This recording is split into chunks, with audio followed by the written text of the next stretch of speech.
Në pikën kufitare të Qafë-Morinës vazhdon të zbatohet marrëveshja bashkëpunimit ndërmjet Republikës së Kosovës dhe Republikës së Shqipërisë, e nënshkruar me 8 korrik 2024, i cila parasheh lehtësimin e kontrolleve kufitare për shtetasit e të dy vendeve.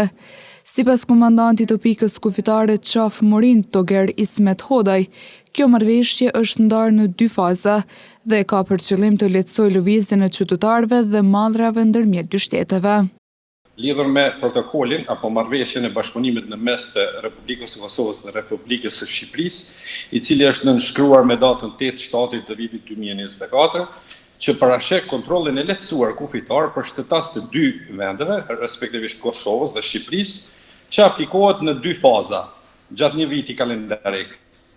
Aplikohet nga 1 maj deri më 30 shtator në sezonin veror dhe në sezonin dimror nga 1 nëntori deri më 28 shkurt.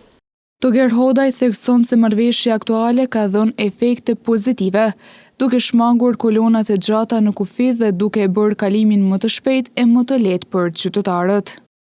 Kjo është një marrëveshje aktuale, cilën ne e zbatojmë, edhe për në të ardhmen kjo varet nga 2 qeveritë se si do të veprojnë, po për momentin është kjo marrëveshje, cila zbatohet, do të thotë është kontrolli lehtësuar kufitar, të cilët i nënshtrohen shtetas të Republikës së Kosovës dhe Republikës së Shqipërisë. Pra përjashtohen shtetas të vendeve treta, këto 2 faza periudha kohore. Togeri Hodaj shton se në kuadër të bashkëpunimit kufitar mes Kosovës dhe Shqipërisë vazhdon edhe shkëmbimi informacioneve për raste të ndryshme, veçanërisht kur ka dyshime për vepra penale.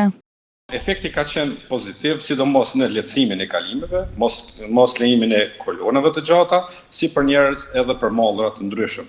Domthonë ka qenë efekti shumë pozitiv.